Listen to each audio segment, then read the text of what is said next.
안녕하십니까. 원리에 관한 말씀 간정 제2장 창조 원리. 무형으로 계시는 하나님. 창조 원리를 보면 먼저 무형으로 계시는 하나님의 신성을 어떻게 알 수 있을 것인가 라는 대목이 나옵니다.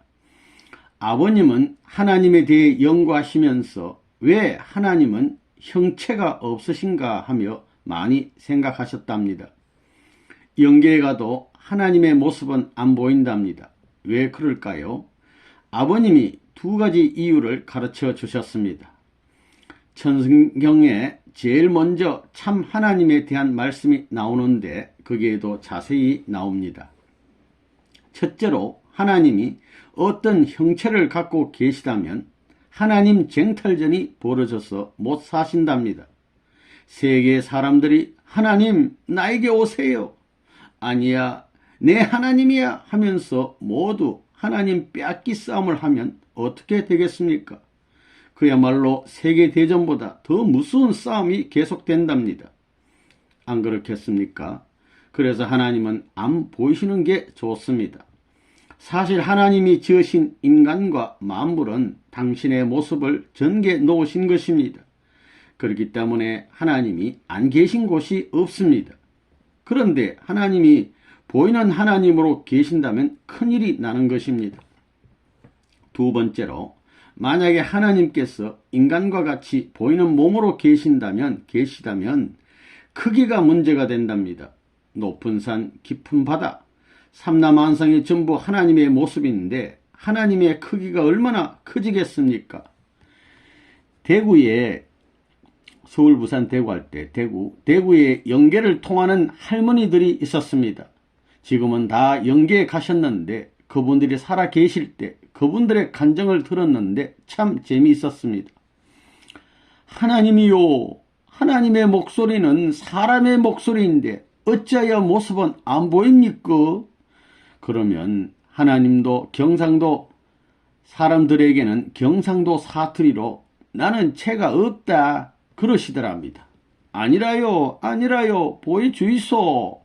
그러면 갑작스럽게 쓰나미 같은 큰 파도가 나타나서 이게 내다 그러신답니다. 싫어요 물결은 싫어요. 그러면 태풍 같은 큰 바람이 휙휙 막 불더랍니다. 그때도 싫어요 바람도 싫어요 그랬다고 했습니다. 그런데 사실 하나님의 말씀이 맞습니다. 바람도 물결도 다 당신의 모습이기 때문입니다. 그 할머니들이 사람으로 보여주이소 이렇게 막 쫄라대면 참 아버님께서 싱글벙글 웃으시면서 나타나신다는 것입니다. 본래 아담 헤아가 완성했으면 아담 헤아는 하나님의 체가 되고 하나님은 아담 헤아의 모습으로 나타나시게 되어 있기 때문입니다. 하나님께서 큰 산이 되어 가지고 나타나시면 밑에서 사람들이 깔려 죽을까봐 이리 도망가고 저리 도망가야 되니 신경 세게 걸려 큰일 난답니다. 그래서 차라리 내가 체가 없어야지. 내가 나타나면 내 사랑하는 자식들이 다 깔려 죽는다고 아우성을 칠 테니 하루라도 편한 날이 있겠느냐. 차라리 내가 체를 갖고 있지 않아야 되겠다. 그렇게 작정하셨답니다. 아버님께서는 너희들 하나님 볼 생각하지 마. 큰일 나. 하나님 보려고 하면 그런 현상이 일어나니까 하나님 보려고 하지 마. 그러셨습니다. 또한 아버님도 알고 보니 하나님이 모습을 갖고 있지 않는 것이 너무 고마운 일이다. 그런 생각이 드셨답니다. 할렐루야. 이어서 하나님의 이성성상. 하나님의 이성성상에 대한 이해를 돕기 위해 아버님의 지도를 받으면서 원리 원본을 토대로 원리 해설과 원리 강론을 정리하던 유효원 협회장의 일기를 소개합니다. 1966년 1월 31일 월요일. 음양의 조화로 성상과 형상이 형성되는가를 질문하였다. 선생님의 대답은 반대였다. 성상과 형상의 조화로 음양이 생긴다고 하셨다. 청청병력이다.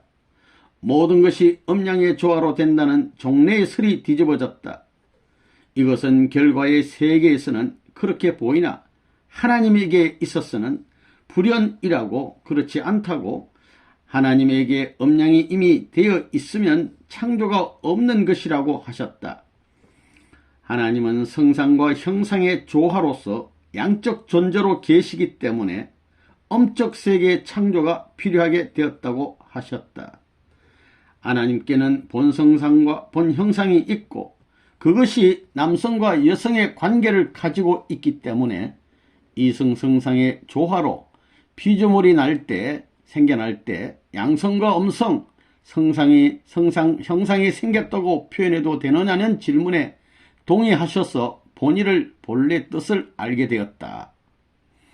1966년 2월 3일 목요일, 창조원리 1절을 다시 써야 했다. 성상과 형상이 모든 존재의 근본이 된 논증이다. 선생님은 진리의 본체의 힘을 다시 한번 더 깨닫게 되었다. 아주 감사합니다. 이어서 수수작용의 원칙을 철저히 실천하시는 아버님. 창조원리에서 가장 중요한 것은 수수작용과 인간 책임 분담입니다. 아버님께서 하나님이 우주를 창조하신 원칙을 가만히 연구해 보신 결과 모든 것이 서로 주고받는 것을 발견하시게 되었고, 이것이 주체와 대상 간의 수수작용의 원칙이라고 깨달으셨답니다. 무엇이든지 주면 받게 되어 있습니다. 어떤 주체가 대상에게 먼저 주었는데도 불구하고 돌려주지 않으면 돌려주지 않는 그 사람은 파멸된다는 것입니다. 이런 의미에서 참사랑은 무한히 주는 것입니다. 즉 투입하고 또 투입하고도 돌아보지 않는 것입니다. 따지지도 않습니다. 제가 오랜 동안 아버님을 모시면서 절감했는데 아버님이 바로 그런 분입니다. 그러면 아버님께서는 어떻게 그렇게 하실 수 있겠습니까? 1980년대 후반에 중국의 판다 자동차 회사를 만들기 위해 3억 달러를 투자했습니다. 그 이유는 에덴 동산에서 천사장이 앞장서서 아담 헤어를 타락시킨 것을 복귀하려면 아담 국가인 한국과 헤어 국가인 일본을 천사장 국가인 중국이 앞장서서 도와주어야 하고, 그래야 하나님의 섭리가 이루어지기 때문이었습니다. 그런데 3억 달러를 투자하면서도 우리에게는 이익이 거의 없게 하고 중국의 이익이 많이 돌아가게 하는 조건으로 투자했습니다. 그리고 1989년에 천안문 사건이 터졌습니다. 천안문 사건이 뭐냐 하면 등소평 집권 당시에 청년들과 대학생들이 이젠 우리도 잘 살아보자 그래가지고 자유와 민주를 부르짖으며 일어나서 공산정권에 반대하는 시위를 벌인 사건입니다. 그러자 중국 정부가 대단히 놀랐습니다. 그래서 탱크도 동원하고 발포까지 했는데 천안문 광장을 비롯해서 시내 곳곳에서 수천 명이 죽거나 다쳤습니다. 난리가 난 것입니다. 그러니까 외국의 투자자들과 바이어들이 이 나라에 희망이 없구나 하고 생각하고 중국에서 사업하려고 홍콩은행에 예치해 두었던 자금을 찾아가지고 자기들의 나라로 돌아갔습니다. 그때 박보이 총재도 아버님께 어떻게 할까요? 저도 홍콩은행에 저금한 돈을 찾아가지고 돌아갈까요? 하고 전화를 드렸습니다. 아버님께서는 꼼짝 말고 있어라. 내가 이럴 때를 벌써 알고 너를 보내지 않았느냐. 그 돈을 찾아오면 중국이 망한다. 그냥 두고 기다려. 조금 있으면 때가 올 테니 기다려 라고 말씀하셨습니다. 그때 자기 나라로 도망간 사람들이 본국에서 자기 돌아간 나라에서 이제 중국을 자세히 지켜보고 있었습니다. 문 총재가 돈도 안 빼내고 제자도 철수 안 시키고 지켜보고 있는 것을 보니 뭔가 희망이 있는가 보다 이렇게 생각하고 중국으로 다시 돌아와서 자기들이 빼낸 자금을 다시 홍콩은행에 예치해 주었습니다. 그래서 중국이 살았습니다. 그래서 중국의 경제가 파산이 안 된 것입니다. 그때부터 중국이 아버님을 믿기 시작했습니다. 그때만 해도 남북 간의 휴전선을 넘어가는 게 무척 힘들었는데 중국이 북한의 김일성 대학 교수나 학생들을 상대로 활동할 수 있는 무대로 중국을 얼마든지 이용할 수 있도록 허락한 것입니다. 그래서 섭리가 아주 급진전된 것입니다. 이런 일을 해내신 아버님에 대해서 누가 놀랐는지 아십니까? 물론 자유세계도 놀랐지만 코르바초프와 김일성이 더 놀랐습니다. 1950년에 일어난 한국전쟁 당시 30만 중공군이 남한 땅의 절반까지 쳐들어왔습니다. 중국은 그런 적국인데 어찌 적국에 대해 그렇게까지 돕느냐? 그러니까 문 총재는 사상도 초월하고 인종과 종교도 초월해가지고 세계 평화를 위해서는 누구든지 도와주는 분이구나 하고 느끼고 놀란 것입니다. 그때는 제가 이스트가든에 있을 때인데 중국 정부가 하얀 도자기로 감사패를 만들어 박 총재를 통해 보낸 것을 보았습니다.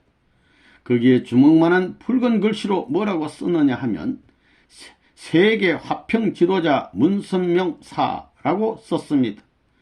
아버님께서 이걸 받아보시고는 됐다, 이제는 중국이 내 말을 듣겠구나 하시면서 얼마나 기뻐하셨는지 모릅니다. 이렇게 아버님께서 중국 경제를 도와주신 덕분에 어머님께서 북경의 인민대회당에서 하나님의 말씀을 선포하실 수 있었습니다. 그때 중국의 분여회가 연말이라 스케줄이 꽉 차서 어머님 강령 스케줄은 받아들일 수 없다고 했는데 등소평의 장남 등박방이 호통을 치면서 중국의 경제 위기를 구해주신 문 목사님 부인이 오시는데 무슨 소리냐?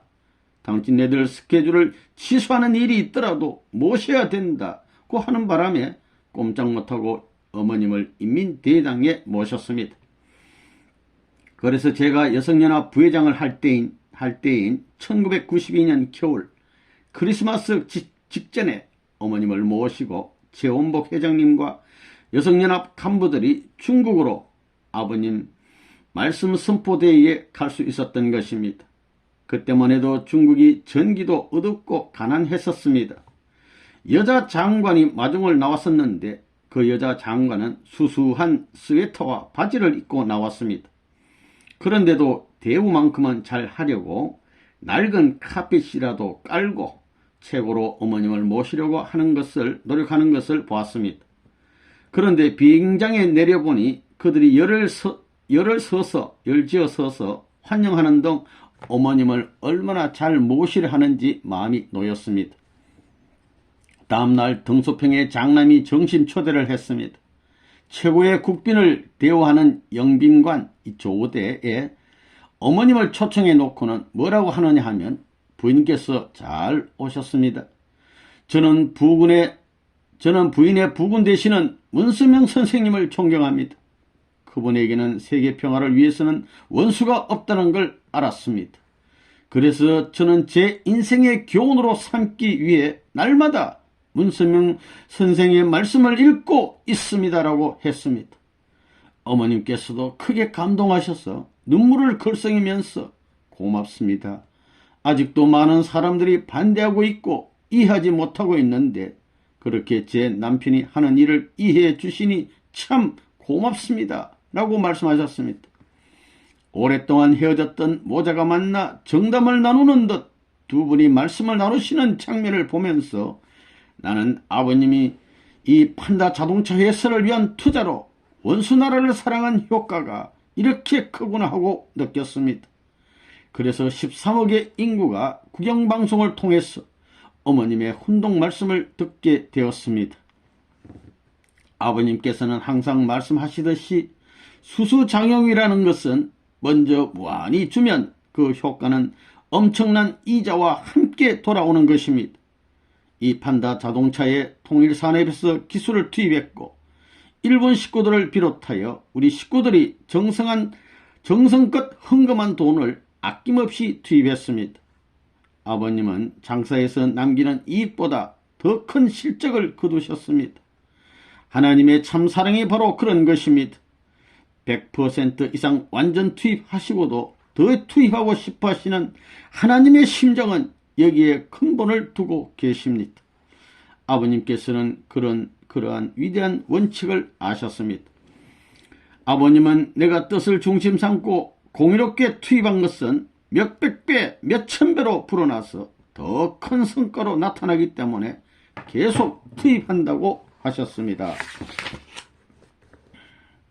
이어서 창조 목적 그리고 3대상 목적과 4위 기대에 대해서 알아보겠습니다. 하나님이 인간과 피조 만물을 창조하셨습니다. 그리고 하나님은 인간을 영인체와 육신으로 창조하셨습니다. 그래서 인간이 하나님의 영적인 부분과 같은 영인체를 같이 가지게 된 것입니다.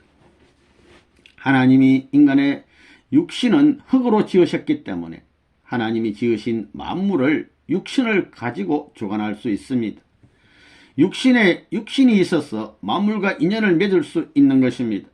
하나님과 만물은 직접 통할 수가 없습니다. 그만큼 육신의 가치가 중요합니다. 그리고 하나님은 그 육신의 영을 불어넣으셨습니다. 이 영이 성장하여 완성하면 영계를 주관하게 되는 것입니다. 이렇게 인간에게는 하나님을 대신해서 하나님의 자식으로서 눈에 보이는 유정세계와 눈에 보이지 않는 무용세계를 주관하기 위해서 육신과 영인체가 있는 것입니다. 두 번째는 인간을 하나님의 대상으로 지으셨습니다. 때려보지 않으면 즉 자극이 없으면 마음이 있는 것을 모르듯이 하나님도 혼자서는 사랑을 느끼지 못하시니까 눈에 보이는 사랑의 실체를 지으신 것입니다. 그리고 그 안에 임재하시려고 하신 것입니다. 아담 헤아가 완성하면 하나님이 그 안에 임재하신다고 하지 않습니까? 아담 헤아는 완성하면 하나님을 모시고 사는 것입니다. 그리고 아담 헤아는 하나님의 집입니다. 하나님은 채가 필요하시기 때문에 하나님의 채로 창조하신 것이 아담 헤아입니다. 그래서 창조를 안 하실 수 없었습니다. 창조는 필연. 다음에는 3대상 목적입니다. 어느 날 아버님께서 3대상 목적, 이거 어려운 말이지, 이해가 잘 안 되지, 그런데 이것을 사랑으로 말하면 사랑의 일체화야, 그러셨습니다. 예를 들어서 하나님의 자리에는 할아버지가 있습니다. 그리고 합성체의 자리에는 손자가 있습니다. 그런데 이 손자가 할아버지에게 할아버지 나 업어줘 그러면 아무리 높은 하나님 같은 할아버지이지만 그래 하며 업어줍니다. 그러는 순간에 할아버지는 손자의 요구에 따른 것입니다. 이때는 손자가 주체가 되고 할아버지가 대상이 된다는 것입니다. 부부 사이에서도 아내의 본래 위치는 대상이고 남편의 위치는 주체입니다. 그런데 아내가 남편에게 여보 내가 어깨가 아픈데 어깨 좀 주물러 줘요 그러면 남편이 사랑하는 아내를 주물러 줄 것 아닙니까? 그러면 이때도 아내가 남편을 움직였으니까 아내의 요구대로 남편이 응했으니까 아내가 주체가 되고 남편이 대상이 된다는 것입니다. 다음에 남편이 어디 가면 아내가 무조건 따라갑니다. 어디 가냐고 묻지도 않고 자석에 끌리듯이 따라갑니다. 그러면 아들, 딸도 아빠, 엄마가 가니까 따라갑니다. 그러면 뒤에 누가 따라가느냐? 하나님도 좋아서 따라갑니다. 하나님께 절대신앙, 절대사랑, 절대복종을 하면 대상인 나도 주체의 자리에 서게 되어 주체인 하나님도 나를 따라오게 됩니다. 4위 기대의 이 내 위치는 높고 낮음이 없다는 것입니다. 똑같습니다. 사랑으로 일체, 즉 한 몸 같이 됩니다. 그래서 하나님이 주체일 때 새 존재는 3대상이 되는 것입니다. 4위 기대에는 하나님, 주체, 대상, 합성체가 있는데 대상이 주체가 될 때는 하나님도 하나의 대상이 되고 합성체가 주체가 될 때는 나머지 셋이 또한 대상이 됩니다. 3대상이란 것은 한 주체에 3개의 대상이 있다는 말입니다. 이렇게 사위기대 3대상 목적을 이루는 것이 바로 사랑의 일체화입니다. 아내와 남편이 사랑하면 완전히 하나가 되니까 당신이 높으냐 내가 높으냐 하면서 싸울 필요가 없게 됩니다. 일체가 되는데 뭐 싸울 수 있어요? 그리고 하나님께서는 사위기도로 나타나시기 때문에 이 중에 하나라도 없으면 그만큼 외롭고 슬프다는 것입니다. 왜냐하면 하나님의 사랑은 이 사위기도를 통해서 3대상 목적을 이루면서 일체화를 이루기 때문입니다. 이어서 누구보다도 하나님을 사랑하시는 아버님. 우리가 영계에 가게 되면 하나님께서는 반드시 세 가지를 물으신답니다. 누구에게나 어김없이 물으신답니다. 먼저 너는 지상에 있는 동안에 하나님을 얼마나 사랑하고 왔느냐? 두 번째는 너는 인간을 얼마나 사랑하고 왔느냐? 세 번째는 너는 만물을 얼마나 사랑하고 왔느냐? 이 세 가지는 꼭 물으신답니다. 그래서 아버님께서는 너희가 지상에 있을 때 하나님을 사랑하고 사람을 사랑하고 만물을 사랑해야 된다고 늘 말씀하십니다. 나는 아버님께서 하나님을 어떻게 사랑하시는가 옆에서 지켜보았습니다.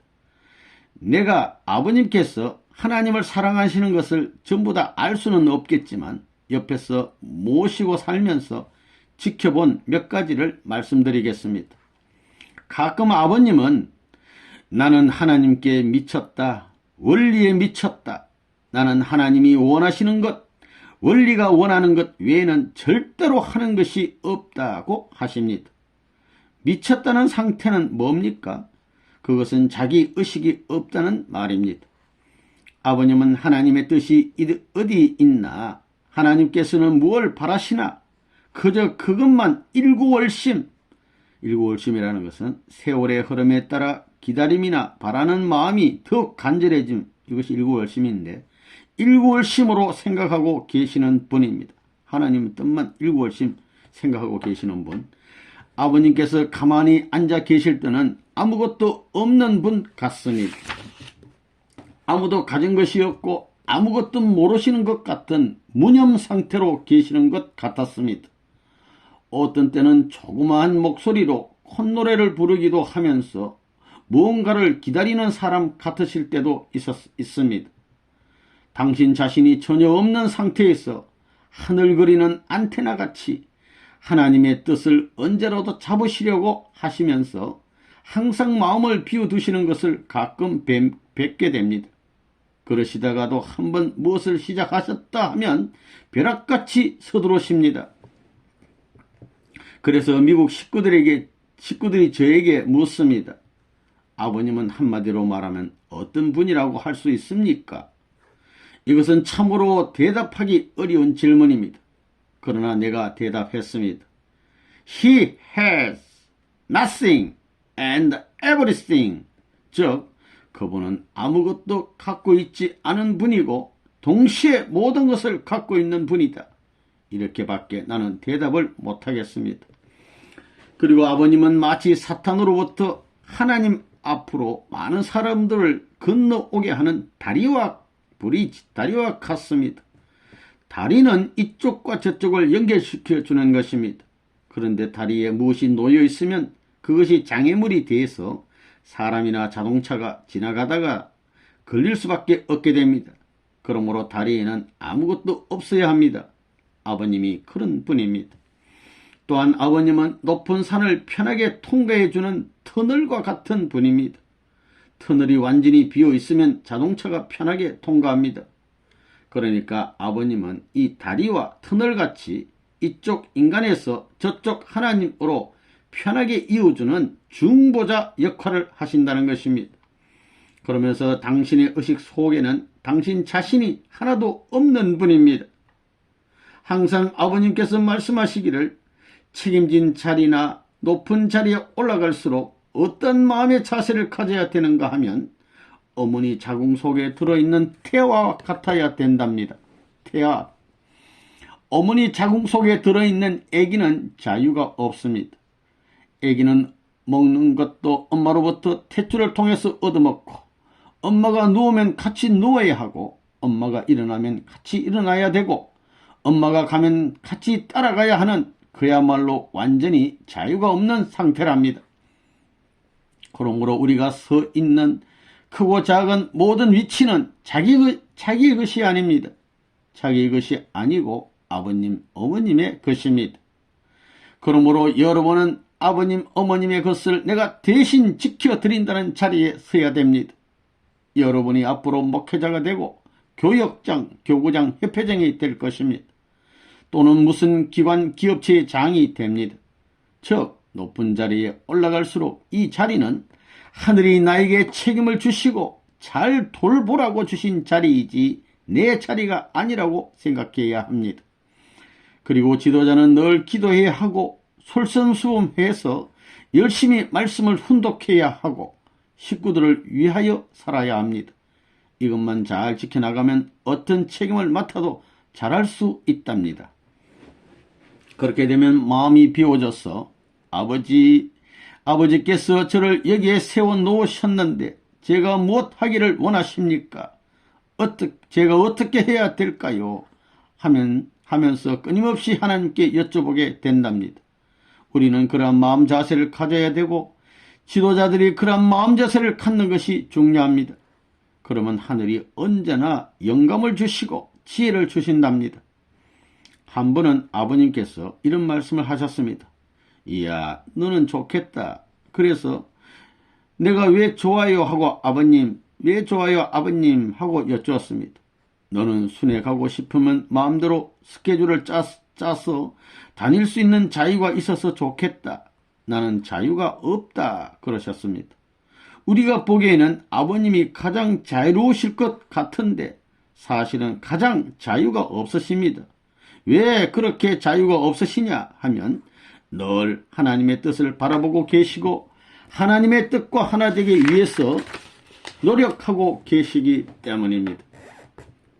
아버님은 모든 주변 환경, 그날의 날씨라든가 바람 부는 그새까지도 굉장히 민감하십니다. 한 번은 아버님께서 내가 지금 어떤 상태인가 하면 몸과 마음이 완전히 하나 된 상태다 라고 말씀하셨습니다. 몸과 마음이 하나가 된 상태일 때는 몸과 마음이 분리됐다는 의식이 전혀 없고 마음이 하나님과 완전히 하나 됐기 때문에 하나님의 느낌이 바로 내 마음에 있고 그 마음의 느낌이 바로 내 마음을 통해서 그대로 주저함이 없이 행동으로 나타나신다고 하셨습니다. 보통 어떤 일을 놓고 이럴까 저럴까 주저하는 것은 몸과 마음이 하나 되지 않았다는 증거라는 것입니다. 그래서 아버님은 당신의 몸에 나타나는 증상을 굉장히 중요시하십니다. 예를 들면 약속이 있어서 출발할 시간이 거의 다 됐는데도 일어나시지 않으십니다. 그러면 주변에서 바빠집니다. 그래서 아버님 이제 떠나실 시간인데요 하고 말씀드립니다. 그러면 가만히 있거라. 지금 다리가 움직이지 않는데 좀 이따가 가야 될까 보다. 그러십니다. 또 어떤 때는 오전 10시에 무슨 모임이 있는데도 새벽같이 일어나셔서 아침 5시나 6시에 후다닥 출발해 버리십니다. 이때는 왜 그렇게 빨리 출발하시느냐고 하면 모임이 열리는 제 시간에 가게 되면 도중에 부모님의 생명을 해치려는 사람이 있다는 것입니다. 벌써 영감으로 모든 것을 아신다는 것입니다. 그리고 어떤 때는 오전 10시에 모임이 있는데 시간이 거의 다 됐는데도 자리에서 일어나시지를 않으십니다. 그럴 때는 늦게 가야만 화를 면할 수가 있다는 것입니다. 아버님께서 늘 하시는 말씀이 너희가 아무리 나를 모신다고 하지만 내 생명에는 하나도 도움을 주지 못한다고. 하나님과 당신 사이에서 느껴지는 영감을 가지고 당신의 생명을 지켜오고 있다고 아버님을 늘 말씀하십니다. 저는 자꾸 꿈을 꾸는데 한 번은 이런 꿈을 꾸었습니다. 서너 사람이 팔을 벌려야만 닿을 정도로 큰 대리석 기둥이 있는 건물이 나타났는데 우리는 아버님과 함께 이쪽 편에 있었습니다. 그런데 건너편에 수많은 원수들이 아버님께 활을 쏘고 창을 던지면서 집중 사격을 했습니다. 우리는 겁이 나서 소리만 지르고 있었습니다. 아버님께서는 우리와 아주 가까운 곳에 계신데도 우리는 아버님이 계신 곳에 가서 도와드리지 못하고 무서워서 벌벌 떨고 있었습니다. 그러니까 아버님께서 혼자 몸을 이리저리 피하시면서 벼듯이 쏟아지는 화살과 창들을 막아내셨습니다. 이 꿈을 꾸고 나서 우리는 아버님께 아무런 도움도 되지 못하면서 그저 따라다니는 것은 짐만 되는구나 하고 생각하게 되었습니다. 또 한 번은 꿈에 아버님을 모시고 가는데 갑자기 아버님께서 휙 하고 없어지셨습니다. 갑자기 정발해 버리신 것입니다. 나는 선생님께서 어디로 가셨나 하고 생각하며 마치 술래잡이 하듯이 이리저리 찾아서 헤매고 다녔습니다. 그러면 어떤 때는 산이 가로막히기도 하고 냇물이 가로놓여 있기도 했습니다. 이런 곳을 죽자 사자 길을 쓰고 넘었습니다. 가도 가도 끝이 없이 산과 냇물이 가로막혀서 꿈에도 무척 힘이 들었습니다. 힘이 들어서 지쳐서 쓰러질 때쯤 돼서 저쪽을 바라보니 아득히 먼 골짜기에 조그만 오두막집이 가물가물 보였습니다. 저곳에 틀림없이 선생님이 계실 것이라고 생각하고 가보니 사람 하나 몸을 겨우 가눌 수 있는 새장 같은 그런 집에 아버님 혼자서 숨어 계셨습니다. 이런 꿈도 꾸었습니다. 그때는 사탄이 아버님을 너무 핍박하는 때였습니다. 이렇게 당신의 생명을 구하시기 위해서 힘들게 도망 다니시는 기막힌 꿈도 꾸었습니다. 한상국 대사의 아들 중에 철이가 있습니다. 그 아이는 4살 때부터 영통해가지고 사람들의 마음을 모두 알아맞혔습니다. 사람들의 마음을 기가 막히게 끄집어내니까 한상국 대사가 아버님께 누구든지 우리 철이와 같이 영통을 해야 됩니까? 라고 질문했습니다. 아버님께서는 아니, 인간이 타락하지 않았더라면 영린체가 있는 것도 모르고 산다고 말씀해 주셨습니다. 영육이 완전히 하나가 되기 때문에 그것이 둘인지 모르고 산다는 것입니다. 그러면 하나님의 뜻이 인간의 영린체에 그대로 전달되므로 하나님의 뜻대로 행동하게 되어 있다는 것입니다.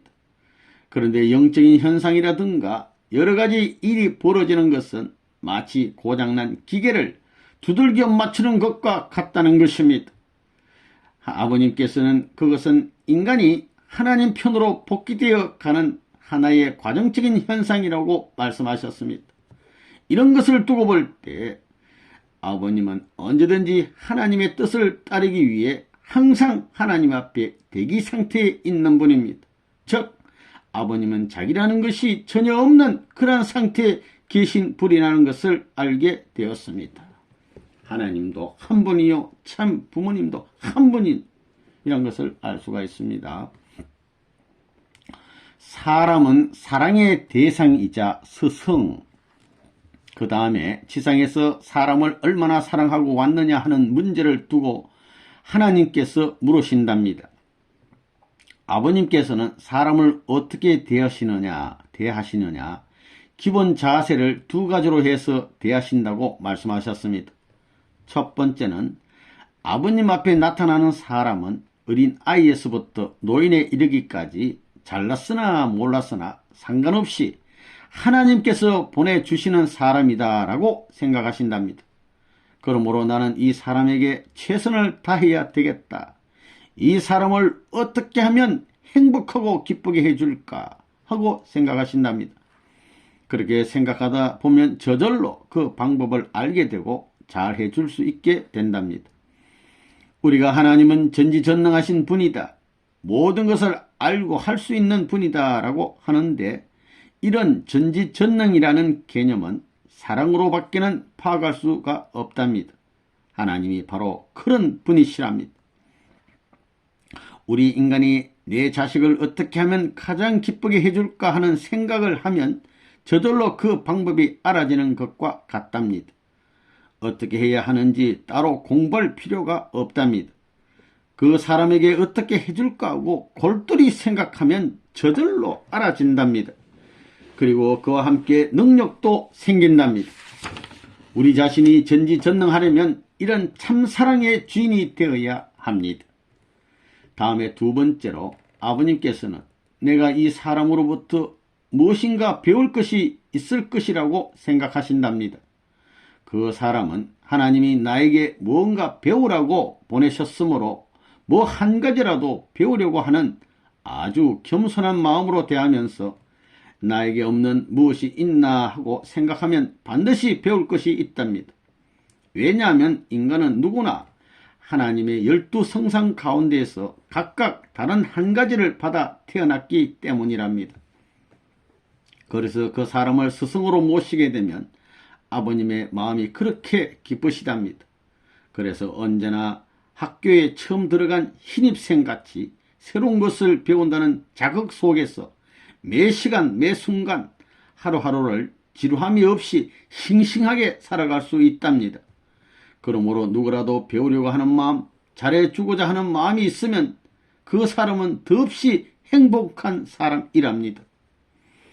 이 세상에서 가장 부자가 누구냐 하면 남을 위해서 살려고 하는 사람이고, 반대로 가장 불쌍한 사람이 누구냐 하면 아무리 돈이 많다고 하더라도 다른 사람을 어떻게 이용해 먹을까 하고 생각하는 사람이랍니다. 그 사람은 물질이 자기에게 산더미처럼 쌓여 있어도 만족할 줄 모르고 더 욕심을 내면서 살 수밖에 없으니까 지옥에서 헤매는 것 아니겠느냐, 그렇게 말씀을 하십니다. 그러므로 우리는 지상에서 사람을 얼마나 사랑하고 사느냐 하는 문제를 심각하게 고민해야 하고, 아버님께서 언제나 한 사람 한 사람을 소중하게 대하신다는 것을 배워야 될 것입니다. 이어서 아버님의 만물 사랑의 경지, 세 번째로 얼마나 만물을 사랑하고 왔느냐, 이것을 알아보기 위해서 저는 아버님께서는 만물을 어떻게 하시면서 사시는지를 유심히 지켜봤습니다. 먼저 아버님께서는 만물을 굉장히 깨끗하게 하십니다. 정리정돈을 너무나 잘 하셔서 느닷없이 밤중에 3시간쯤 전기불이 나가도 하나도 불편함이 없으시답니다. 그것은 정리정돈을 잘해 두셔서 어디에 어떤 물건이 있고 또 어떤 물건은 없는지를 잘 아시기 때문에 모든 것을 척척 꺼내서 쓰신다는 것입니다. 그렇게 정리정돈이 잘 돼 있다는 것입니다. 아버님의 그 성격을 자녀님들 중에서 누가 가장 많이 닮았느냐 하면 은지님이랍니다.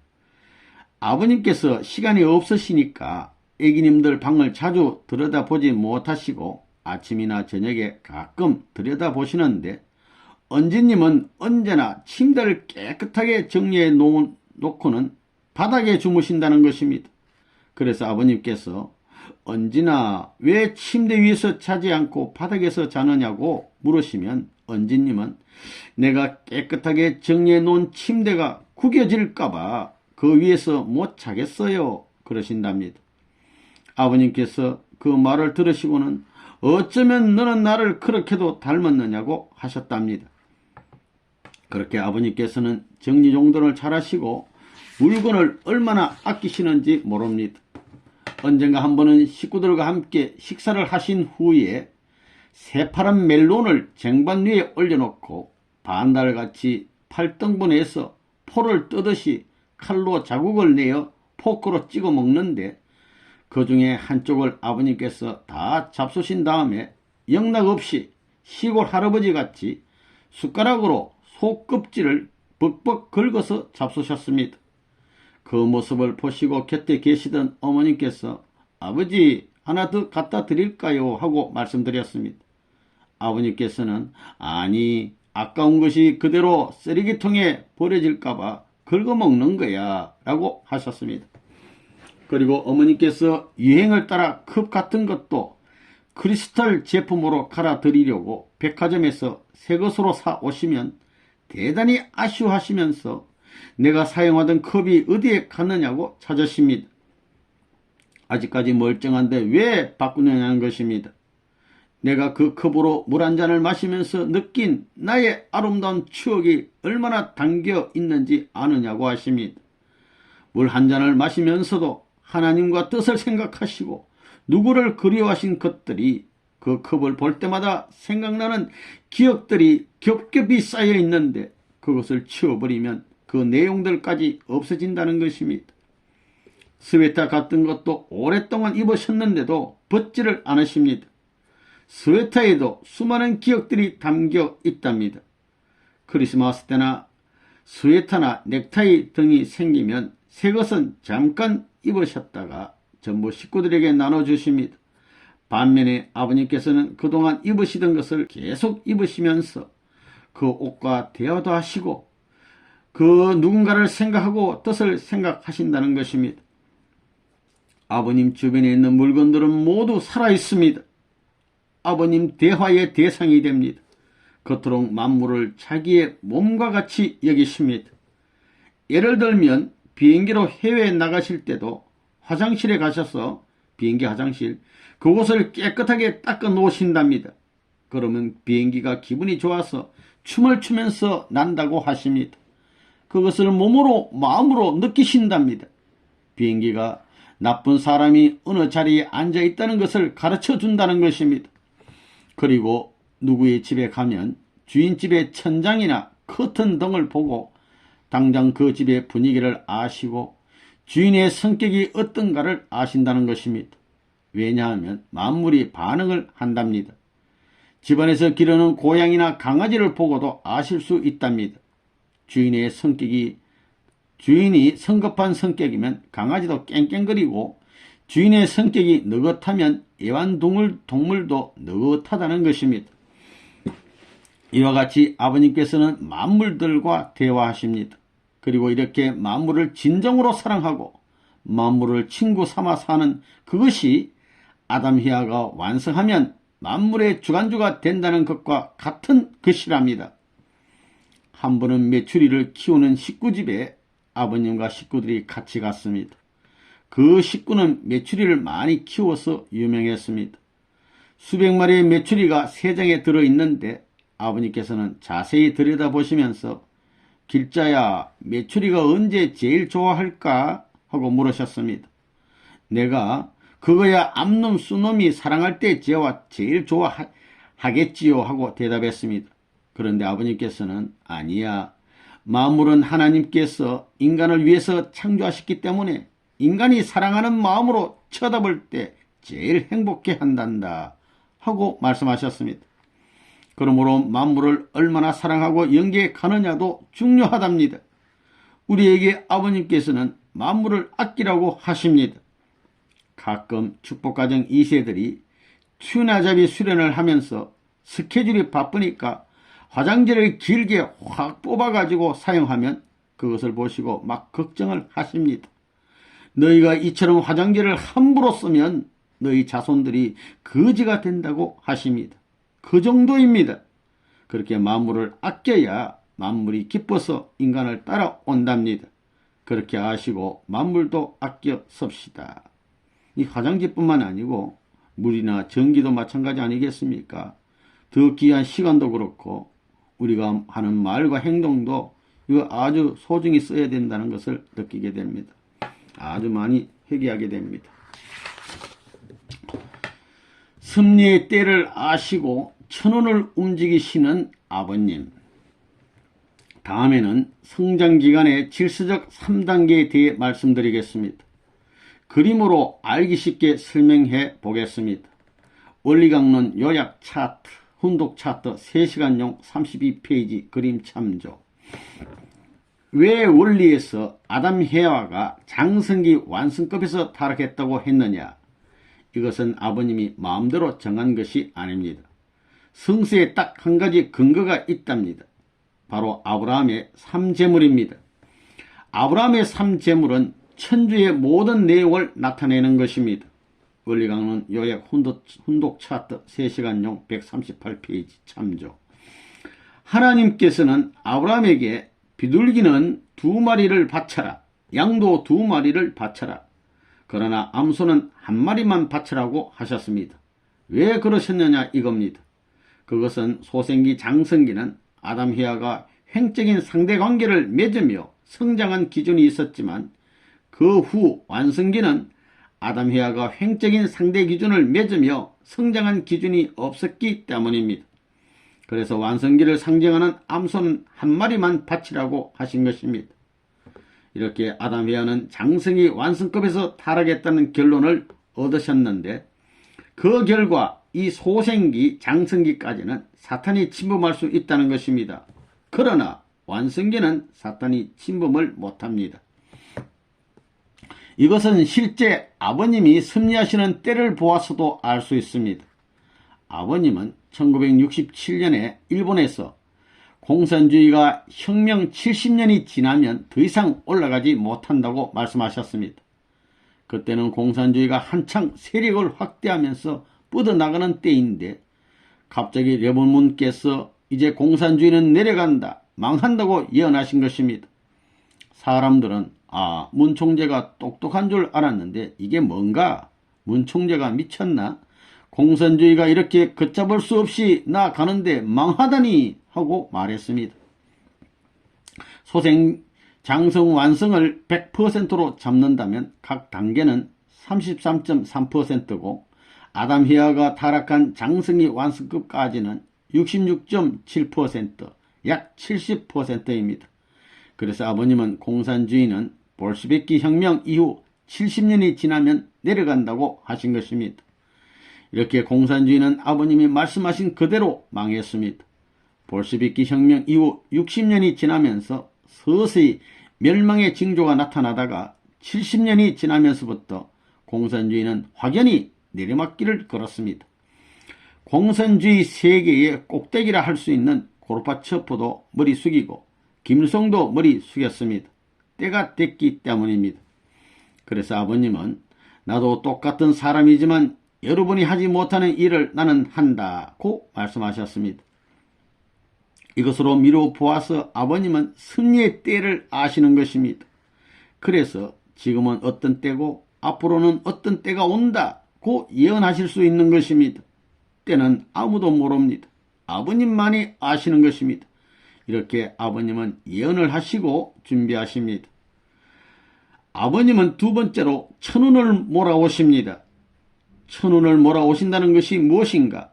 바꿔 말하면 영계를 마음대로 움직이신다는 것입니다. 청병 역사 누구 때문에 일어났습니까? 아버님 때문입니다. 아버님이 지상에서 승리하셨기 때문에 흥진님과 대모님이 영계에 가셔서 조상들과 영계를 움직이시는 것입니다. 아버님은 이렇게 천운을 움직이십니다. 즉 영계를 움직이십니다. 영계를 움직이는 것은 태풍과 같다고 하셨습니다. 태풍을 만나면 인간으로서는 도저히 막을 수가 없습니다. 그러니까 아버님이 하시는 것은 천운을 몰아오는 것이고 그것은 바로 영계를 움직이는 것이고 이것은 태풍과 같은 것이기 때문에 앞으로 어떤 지도자가 아버님을 당할 수가 없게 되는 것입니다. 여러분이 성주를 가지고 다니면서 많은 사람들에게 먹이셨을 것입니다. 그러나 세상 사람들이 보면 어떻게 생각할까요? 대부분 뭐하는 짓이야 저거 그럴 것입니다. 그래도 아버님께서는 세상 사람들이 모르는 일을 자꾸 시키십니다. 왜냐하면 우리는 그것을 하고 나서 영계를 움직일 수 있고 천운을 몰아올 수 있기 때문입니다. 이렇게 사람들에게 성주를 먹게 하는 것이 조건이 됩니다. 우리는 영계와 같은 자리에 있는데 세상 사람들은 알지 못합니다. 우리도 알긴 아는데 다 알지는 못합니다. 그래서 절대신앙, 절대사랑, 절대복종이 뭐냐? 우리는 몰라도 아버님이 하라는 대로 순종하면 우리도 아버님이 그 어떤 때를 대비하시는 일에 동참하게 되는 것이고 아버님이 천운을 몰아오실 때 같이 따라가게 되는 것입니다. 그렇기 때문에 통일교인들은 자꾸 되는 일만 있고 세상 사람들은 될 것 같은데 안 되는 일만 있답니다. 아주. 이어서 영인체의 성장과 완성입니다. 원리강론 창조원리 제6절 인간을 중심한 무형실체 세계와 유형실체 세계에 영인체의 성장에 관한 내용이 나옵니다. 영인체는 3단계로 성장합니다. 그리고 영인체가 성장하는 각 단계마다 이름이 있습니다. 즉 영형체, 생명체, 생명체입니다. 여기에서 생명체는 발광체입니다. 또 영인체의 이름 하나하나에는 모두 뜻이 있습니다. 우리가 축복을 받기 전 학사에서 지내며 대학을 다니던 시절엔 아버님께서 학사에 자주 오셨습니다. 아버님께서는 지금이라도 너희가 세상 남자들과 결혼하면 영인체가 반은 사람이고 반은 짐승인 자식을 낳는다고 하셨습니다. 실제로 반인 반수, 반은 사람이고 반은 짐승, 반인 반수가 영계에 있답니다. 그러나 당시에는 그 말씀이 무슨 말씀인지 모르고 신기하게만 들었습니다. 그런데 요즘에는 그 말씀이 실감이 납니다. 제가 영국 런던에 갔을 때 중앙박물관을 방문했습니다. 그 박물관 정문 앞에는 양쪽으로 반인 반수의 동상이 앉아 있었습니다. 얼굴과 몸통은 사람인데 아랫부분은 네 다리와 꼬리를 가진 말이었습니다. 그때는 교통수단이 발달되지 않아서 말을 타고 다니는 게 가장 빠르고 편하므로 머리는 사람이고 몸통에는 말의 다리가 붙어서 능력자를 상징하려고 하지 않았겠나 하는 생각이 들었습니다. 영계에 있는 반인 반수의 존재를 지상에서 모방하여 만들어 놓은 것입니다. 사람의 영이 형체를 이루기 전에는 동물의 수준입니다. 영계를 잘 보는 신옥선 순회사가 말하기를 사람이 육신은 있어서 걸어 다녀도 부활되지 못한 사람들의 영인체는 짐승이기 때문에 기어 다닌답니다. 그러나 우리는 말씀을 듣고 부활됐으니까 사람의 형체는 이루었다고 합니다. 그리고 대부분의 부활되지 못한 세상 사람들은 영인체가 기어다니는 짐승이랍니다. 또한 대개 조상이 음란했으면 개로 보이고 욕심쟁이는 돼지로, 거짓말쟁이는 뱀으로 보인답니다. 제가 아버님을 가까이서 모시면서 보면 아버님은 이런 사실을 너무도 잘 아십니다. 청파동 전 본부교회에서 예배 보던 시절에는 언제나 아버님을 안방에 모시고 말씀을 들었습니다. 매일 아버님께서 아침 7시면 2층에서 조반을 드시러 내려오십니다. 그때부터 우리는 한데 모여서 그냥 밤이나 낮이나 아버님을 모시고 살았습니다. 열댓 명이 아버님을 중삼고 삥 둘러 앉아서 말씀을 듣는데 하루 종일 한마디도 말을 건네주지 않는 사람이 있습니다. 심지어 왔느냐고 물어보시지도 않습니다. 그런데 어떤 사람에게는 말씀도 잘 해주시고 어디를 가시더라도 아무개야 같이 가자 하시면서 앉아있는 사람들 중에서 골라서 데리고 가십니다. 인간적으로 보면 사람을 차별하시는 것입니다. 저도 처음에는 왜 이렇게 사람을 차별하시는가 하고 이해가 되지 않았습니다.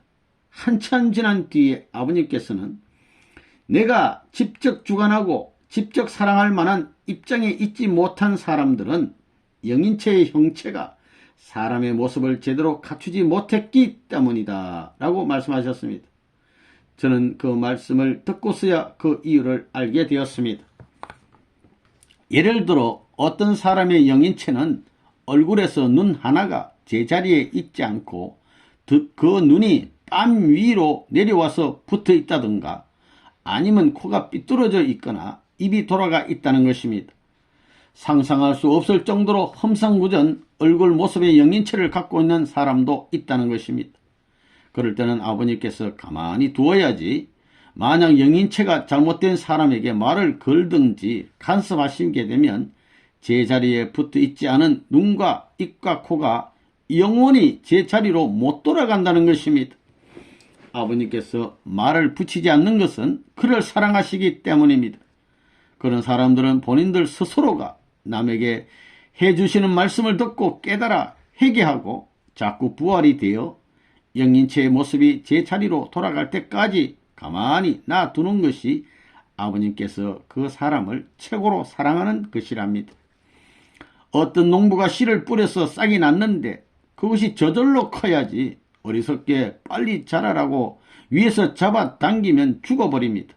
마찬가지로 아버님께서 간접주관권과 집정주관권에 있는 사람들을 원리에 맞게 따로 대해주시는 것을 아버님을 옆에서 모시면서 실제 생활 속에서 많이 보아왔습니다.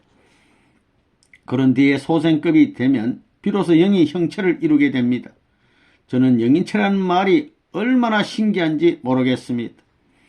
제가 기성교회 다닐 때 풀리지 않는 의문점이 하나 있었습니다. 사람의 영이 체를 가지고 있고 죽으면 분명히 천당에 간다는데 내 영혼은 어디에 있는 것일까 하고 궁금했습니다. 머리로 생각하는 것을 보면 머리에 있는 것 같기도 하고 가슴으로 느끼는 것을 보면 가슴에 있는 것 같기도 한데 영의 소재를 정확히 몰라서 대단히 궁금했었습니다. 영의 존재란 구름이나 안개처럼 떠도는 것인가 하고 생각하기도 했습니다. 창조원리의 무형실체 세계와 유형실체 세계에서 보면 육신의 모양 그대로 영인체가 성장한다고 합니다. 그러므로 육신은 영인체의 틀입니다. 틀. 그래서 그런지 모르지만 세계를 돌아다녀 보아도 신기하게도 꼭 닮은 사람은 한 사람도 없었습니다. 재미있는 일화가 있습니다. 36가정 부인 중에서 얼굴에 버짐이 생기고 가려움증이 나서 아무리 긁고 병원에 다녀도 낫지 않는 분이 있었습니다. 그래서 할 수 없이 그 부인이 하나님께 기도를 드렸답니다. 하나님, 제가 당신의 딸인데 가려움증이 심하니 제발 좀 낫게 해주십시오 하면서 빌었답니다. 그랬더니 몸 안에서 오냐 알았다. 가려운 곳에 너의 침을 자꾸 발라라 하는 하나님의 소리가 들렸답니다. 하나님께서 말씀하신 그대로 침을 계속 발랐더니 어느 틈인가 깨끗이 나았답니다. 너무 신기하고 기뻐서 하나님 어디 계십니까? 하나님의 목소리는 들리는데 어디 계시는지 모르겠습니다. 어디 계십니까? 하고 물었답니다. 그랬더니 여기 있다 하는 말이 나오면서 갑자기 자기 손이 자기의 생식기를 연달아 치더랍니다. 또한 어째서 모르느냐 하는 말도 나오더랍니다. 아버님께서는 이 이야기를 들으시고는 재미있다고 하셨습니다. 언젠가 축복가정들이 청평에 모였을 때도 그 부인에게 간증을 하라고 하시니까 나와서 재미있게 간증을 했습니다. 내가 궁금해서 아버님께 정말로 하나님이 인간의 생식기에 있어요 하고 여쭈었습니다.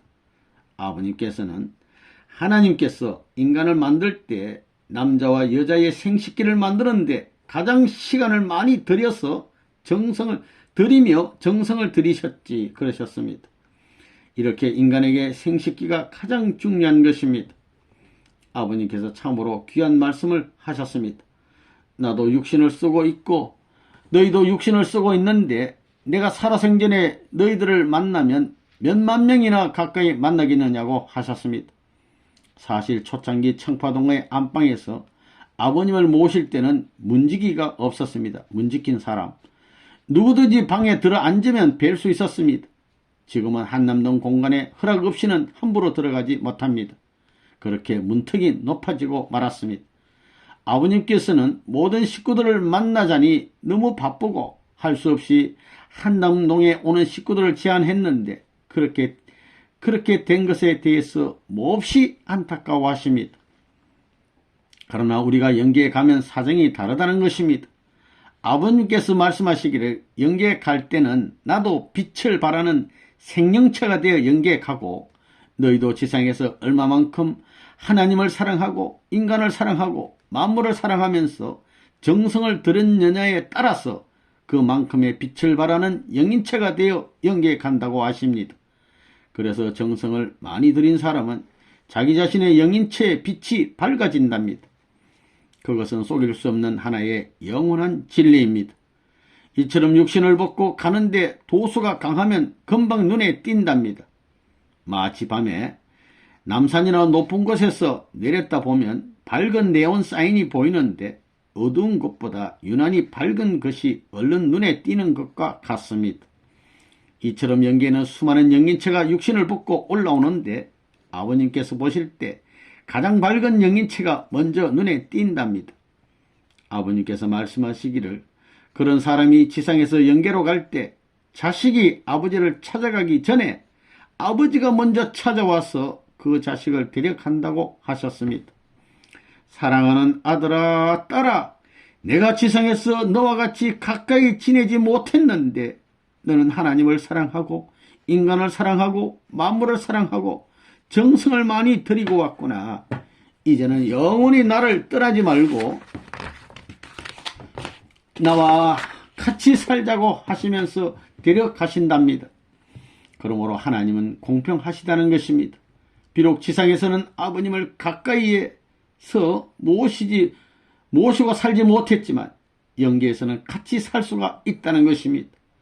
이 말씀은 한 번도 지상에서 부모님을 모시지 못한 식구들에게는 굉장히 위로가 되고 격려가 될 것입니다. 여러분은 젊으니까 아버님을 뵐 수 있는 희망이 많겠지만 나이 많은 사람들은 그렇지 않습니다. 그래서 나이 많은 사람들은 부모님을 얼마나 그리워하는지 모릅니다.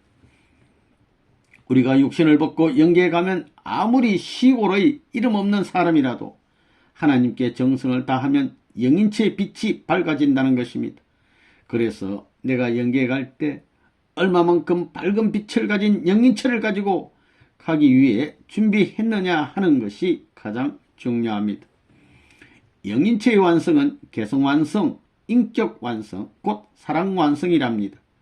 그렇기 때문에 앞으로 원리를 가지고 살게 될 때는 인간이 죄를 지으려야 지을 수가 없다는 것입니다. 요즘 세상은 죄를 짓지 않고 살기가 더 어려운데 원리의 세계가 오면 죄를 지을 수가 없답니다. 430가정 가운데 죽었다 살아난 사람이 있는데 그가 영계에 가서 심판을 받아보니 두 가지가 가장 부끄럽더랍니다. 한 가지는 빚진 것이랍니다. 심정의 빚이나 경제적인 빚 그리고 시세진 것이 그렇게 부끄럽더랍니다. 그리고 두 번째는 사람을 미워한 것이 또한 부끄럽답니다. 가정명세 제2절을 보겠습니다. 우리 가정은 참 사랑을 중심하고 하나님과 참 부모님을 모시어 천주의 대표적 가정이 되며 중심적 가정이 되어 가정에서는 효자, 국가에서는 충신, 세계에서는 성인, 천주에서는 성자의 가정의 도리를 완성할 것을 맹세하나이다. 여기에서 보면 세계에서는 성인, 천주에서는 성자라는 말이 나옵니다. 저는 전에 아버님께 성인에 대하여 여쭤보았습니다. 사람들은 세 가지로 나뉘는데 범인, 악인, 성인이 있다고 하셨습니다. 악인은 어떤 사람이냐 하면 내가 잘해주든지 못해주든지 그냥 나쁘게만 하는 사람입니다. 그리고 보통 사람들은 범인입니다. 너가 잘해주면 나도 잘해주고 너가 못해주면 나도 못해주는 사람입니다. 그러면 성인은 어떤 사람이냐 하면 너가 잘하든 못하든 나는 잘하겠다는 사람입니다. 제가 아버님 그럼 성인과 성자는 어떻게 다릅니까? 하고 여쭈었습니다. 아버님은 성인은 지상의 법, 즉 세상의 법을 통과하면 되지만 성자는 영계의 법을 통과해야 된다고 하셨습니다. 아버님께서 나는 일생 동안 어떻게 살아왔느냐 한마디로 말해서 원수를 미워하지 않고 그를 위해서 사랑하고 희생한 것이 내가 이 세상을 살아온 길이다 라고 말씀하셨습니다. 그러므로 영인체의 성장이라는 것은 사랑의 완성이요 개성의 완성입니다. 그래서 성자의 도리를 다한다는 것은 성인보다 더 높은 것을 실천하는 것입니다. 옛날에 우리나라를 위해서 몸을 바쳤던 이순신 장군도 한국 사람이 바라볼 때는 애국자요 성웅이지만 영계에 가서 보면 우리가 생각하는 것보다 최고로 좋은 자리에는 가지 못했답니다. 왜냐하면 죽을 때 일본 사람들을 미워했기 때문입니다. 이수인 장군은 죽는 순간까지 일본 사람 하나라도 더 죽이고 싶어 했답니다. 그것이 최고로 좋은 영계에 가지 못한 이유입니다. 그리고 일본 사람의 총에 맞아 죽으면서 이놈 일본놈 했습니다. 이수인 장군은 지상에서 일본 사람을 사랑하지 못하고 죽었기 때문에 성웅은 되지만 성자의 반열에는 오르지 못한다는 것입니다. 한국 사람들이 굉장히 훌륭하게 생각하는 사람들도 영계에 가면 제대로 대접을 받지 못한답니다. 한국 사람들이 들으면 기분이 상하겠지만 영계법이 그렇답니다. 그렇기 때문에 우리도 누가 믿거나 싸울 일이 있으면 성자의 도리를 완성할 것을 맹세하면서 그것을 이겨야 됩니다. 우리는 누구를 미워해서는 절대로 안 됩니다. 미국에서 누가 제일 세력이 있고 돈이 많은지 아십니까? 놀랍게도 마피아입니다. 마피아는 자기들의 이익을 얻기 위해서 수단과 방법을 가리지 않고 사람을 죽입니다.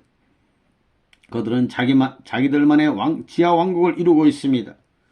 아버님께서도 사실은 미국에서 처음에는 바다에 나가시지 않고 육지에서 어떤 사업을 해보려고 하셨답니다.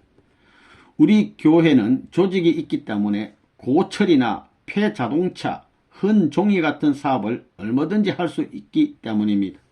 그러나 그런 사업을 해보려는 순간 육지 안에 있는 모든 사업은 마피아와 연결되어 있다는 것을 아시게 되었습니다. 미국에서는 수익금 중에 일부를 떼어서 그들에게 주지 않으면 큰 피해를 본답니다. 심지어 쓰레기 줍는 사업에도 그들이 손을 대고 있고 일정 비율의 돈을 받아내고 있습니다. 아버님께서는 사람을 살리는 선한 일을 하시려고 사업을 구상하시는 것인데 우리 식구들이 사업을 해서 번 돈을 마피아에게 줄 수는 없고 마피아에게 주지 않으면 식구들을 죽이니까 도저히 할 수가 없어서 그들이 손이 닿지 않는 곳을 찾다 보니 바다로 나가셨답니다. 기성교회로부터 너무 핍박이 심하니까 하루는 아버님께서 에이 나도 마피아같이 복수를 해서라도 뜻을 빨리 이루었으면 좋겠다고 하셨습니다. 얼마나 답답하셨으면 그러셨겠습니까? 그러면서도 아버님은 아니야. 하나님께서 이런 방법은 원치 않으시니까 할 수 없지. 기성교인들 앞에 못 갚아요. 하고 말씀하셨습니다. 이처럼 하나님과 아버님의 작전은 그저 외길입니다. 사랑, 희생, 봉사, 맞고 빼앗아오는 작전. 사랑, 희생, 봉사입니다. 아주